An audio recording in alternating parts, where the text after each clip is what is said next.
Қайырлы күн достар, бүгін біз сіздермен бір жасағаннан шығатын өте жұмсақ әрі дәмді болып шығатын морковный пирогты бірге жасаймыз. Мінекей, пирог дәл осындай өлпілдек, ауызда еритіндей дәмді болып шығады. Олай болса бастаймыз.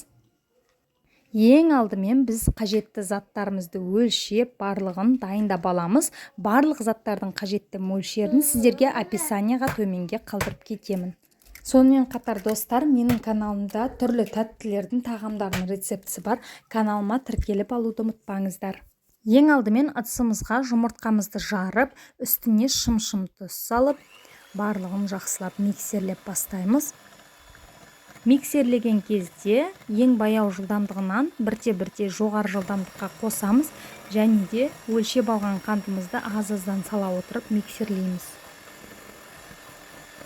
Біздің массамыз аппақ осылай қоюланып, 2 есеге дейін көпіршіп бастаған кезде миксерлеуді тоқтатамыз. Сұйықтық осындай болуы тиіс.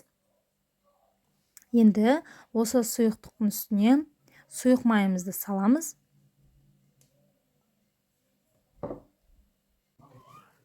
Және лопатканың көмегімен араластырамыз. Енді бізге миксердің қажеті жоқ. Себебі біздің массамыз түсіп кетуі мүмкін, сол себепті де лопаткамен жұмыс жасаймыз. Немесе қасықты пайдалансаңыздар да болады. Енді ұнымызды аз-аздан електен өткізе отырып саламыз. Және дәл видеода көріп тұрғандарыңыздай жоғарыдан төменге қарай араластырасыздар. Сол кезде сіздердің массаларыңыз басылып қалмайды.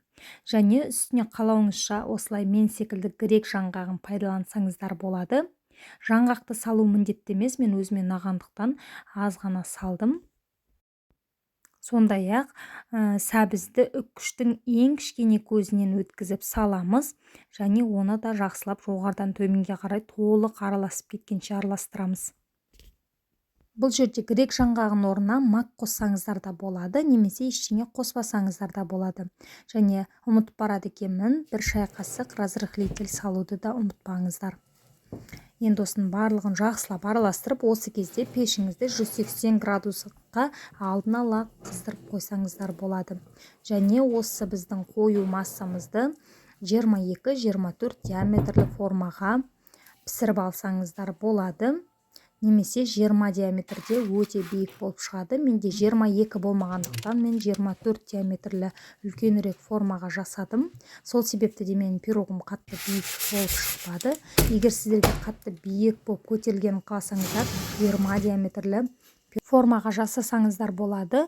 30 минут өткен соң піскен-піспеген осындай ағаш таяқша арқылы қарасаңыздар болады. Егер құрғақ болып шықса, демек пісті деген сөз.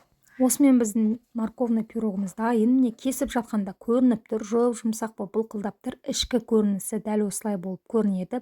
Өте дәмді. Сіздер де міндетті түрде жасап, өз отбасыңызды қуантыңыздар. Назарларыңызға рахмет.